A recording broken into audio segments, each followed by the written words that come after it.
For most of us, our food comes from the supermarket, and beyond that, we don't know much about it or the far-off lands that it comes from.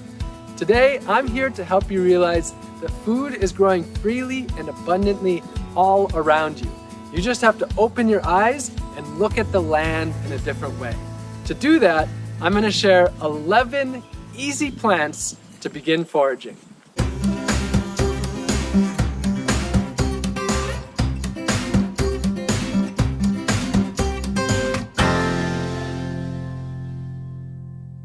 There are three main guidelines with the plants that I'm going to be sharing with you today.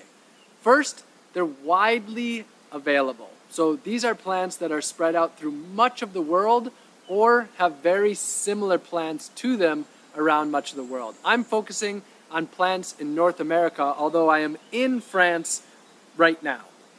Secondly, these are plants that are highly abundant. So you'll find them in very large quantities often and spread throughout the region that you're in. And then last, they're quite easy to identify and very safe plants to work with. Now, today I'm not going into the details of identification. There are a lot of resources for that. So if you want identification, go to robgreenfield.org/foraging, and there's all the resources that you need for that there. Now, the number one rule of foraging is only eat something if you're 100% certain of what it is.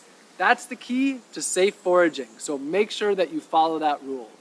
But don't be overly worried. These are plants that humans have lived with for as long as humans have really existed. This is life, so don't be so afraid of it. Now, speaking of fear, I want to start with stinging nettles. Here in France, they call this ortie. And this is a plant that a lot of people fear because of the stingers on it. Yes, this stings. My legs are actually stinging right now because I'm surrounded by it. But I'll even show you that this plant that so many people fear, you can roll it up and you can eat it raw, even just by having the right practice there. But best for me, made into a tea or boiled and then sauteed, but a lot of people also eat this raw. So I wanted to start with stinging nettle because it's super abundant, and also because it's one of those ones that really people consider a pest, consider a problem, consider it an enemy, but it's actually a great friend of ours. Next, I want to share with you plantago, or broadleaf and narrowleaf plantain. And you'll see right where I am, I'm in this disturbed area right along the roadside. This is a very, very minorly trafficked road that I'm walking by. But I wanted to show this area because this is where you'll often find this in disturbed areas. So this is the broadleaf plantain. It's one of my favorite plants. This is what I find in North America. And then this is the narrowleaf plantain that I find a lot over here in Europe. I haven't seen this one much in North America. And you've heard the saying, let thy food be thy medicine. This is a great example. This is both food and medicine. When I get stung by bees, when I'm beekeeping, I chew this up. This makes a poultice, and if I mix it with honey and I put it on, it reduces the swelling drastically. I wanted to start with these because it's really one of my favorite plants, and one that you will see very abundantly in fields, in abandoned lots, and in rural areas in the woods as well. Next up is dandelion, another personal favorite of mine, something that is all over the place. And I'm showing a couple different leaves here. You can see sometimes they have a red vein in the center, sometimes not. You can see sometimes it's more toothed and sometimes it's more lobed. You can see here the flower head that's already released its seeds. It has a beautiful yellow flower. The flower is edible and the leaves are edible as well. Early on in the spring, they're not very bitter, but later in the summer, they become very bitter. You can eat them raw, or you can put them into salads. You can cook them as well. And the root is actually edible as well. It makes a coffee substitute when roasted.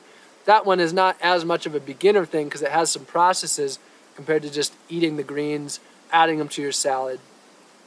So dandelions are definitely a good friend of the forager. So here is wild mint, and this is definitely one of my favorites because it is a wonderful little trailside snack and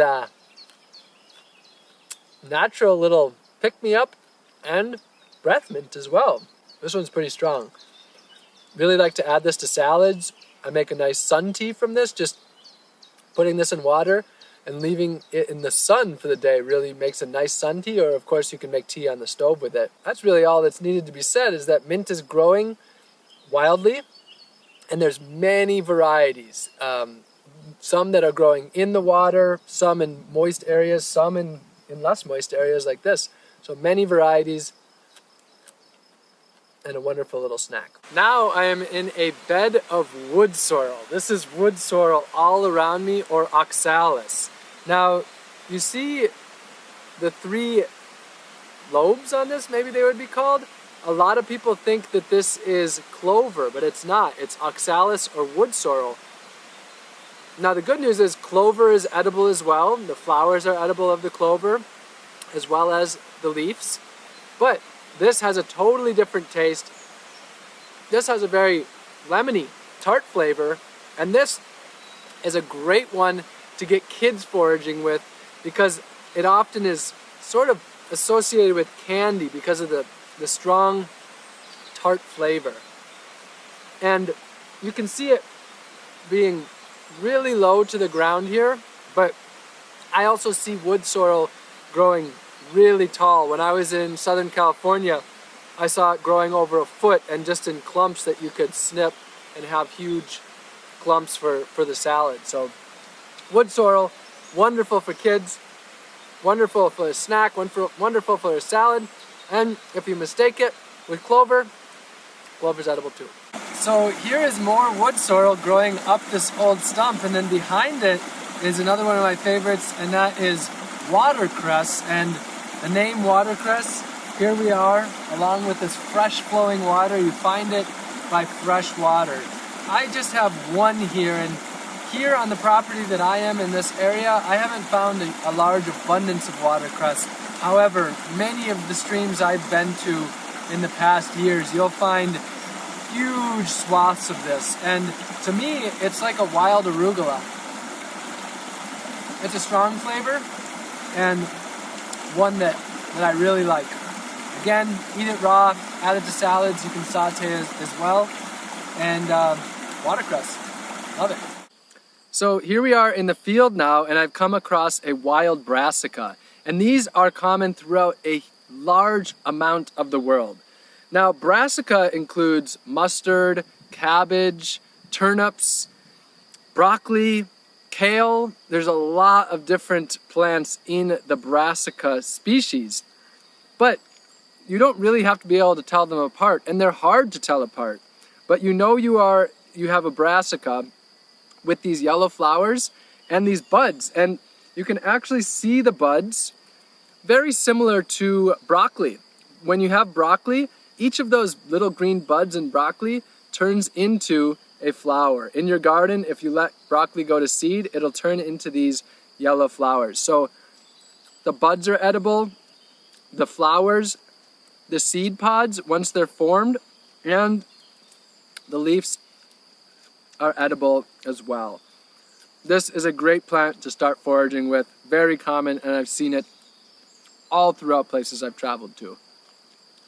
So what you see here is a sea of wild onion, also called wild leek, and depending on what continent you're on, either ramsons or ramps.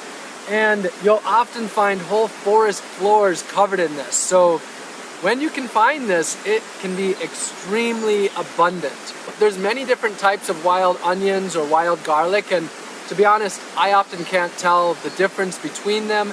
I don't really care. They all are a wonderful addition to my meals. This one here is called ramsons or ramps, depending on whether you're in North America or Europe. Both the seeds are edible, the leaves, and the shoots, and you can harvest the bulbs as well. Wherever you are, keep your senses open for the smell of onion. And if you're mowing your lawn and you smell onion all of a sudden, you're mowing over a wild onion. So here I am with a springtime raspberry or blackberry plant, and yeah, I have to be honest here. I don't know if this is raspberry or blackberry. I'm still somewhat of a beginner forager. I'll be able to tell you once the berries are here for sure whether it's a raspberry or blackberry. But at this point, I don't know. Behind me, you'll see a whole hedge of it. And the reason that I'm showing blackberry and raspberry is because, one, it's extremely abundant. You find huge amounts of it and you can just gorge on these berries. Two, it's very widespread. I see this so often all across the United States, Europe, and other parts of the world. It is spread throughout. And it's also very easy to identify blackberries and raspberries. This is the plant here, but once the berries are out in a few months, it's still springtime here, it's mid-May, then you know it for sure. One thing to mention though, that a lot of people don't know, is that the leaves make a really nice tea. So even in the springtime, these plants can make a really nice benefit from a trip out to the woods or to the prairie or wherever you're going to find these. They're in the city and the countryside, spread throughout. Raspberries and blackberries aren't the only berries though. Of course, there's a really common one to forage is blueberries. Strawberries are growing all around this area right now as well. They're another really easy one to start foraging with. But once you get into the berry world, you'll realize there are hundreds of different edible berries that are out there. I just chose these because these are some of the most abundant and easy to identify. The last plant I want to share with you today is one that probably every one of you has bought at the grocery store, and that is apples. And this right behind me is an apple tree growing right here wild on the side of the road. Now, recently I took a trip to my homeland in northern Wisconsin, and I found over 50 apple trees that were growing abundant with apples that nobody else was eating. Many of these were on the roadside like this. Many of them were in the woods. Some were from abandoned orchards, and then many were in people's front yards spilling over onto the sidewalk with hundreds of apples going to waste because they weren't the exact type they like to buy at the grocery store. So fruit trees are a great thing to forage. So many of them go to waste in urban environments, and you'll find a lot of them in the wild as well. Don't forget about crab apples. They're sour, they're tart, but they actually make a really nice snack when you get the right tree, and you can make ciders out of them. So that's it for today. There are so many other easy beginner plants that I want to teach you, but for today, I'm gonna leave it at those 11. And I wanna leave you with a really helpful tip. Just focus on learning one new plant per week. Learn it, forage it, eat it, and if you do that for an entire year and you learn one new plant for a week, after 1 year you'll know and have foraged 52 different plants. So you can go from a total novice forager to being fairly experienced in 1 year if you put the work into it and you put the time and you just take it one step at a time. And you don't have to go really far away. Start in your own backyard. Start with the things like the dandelions and the nettles and the wood sorrels and the clovers. Start with these easy things and build your confidence up. If you want to go further and you want more details, you want to learn the ethics to foraging, which is so important, go to robgreenfield.org/foraging. And if you learned a lot from this video and you want other people to learn this as well, make sure to share this video, comment and like it to help it get out into the YouTube world. And if you're not subscribed, make sure you subscribe and invite your friends to as well. So I love you all very much. Happy foraging and see you again real soon.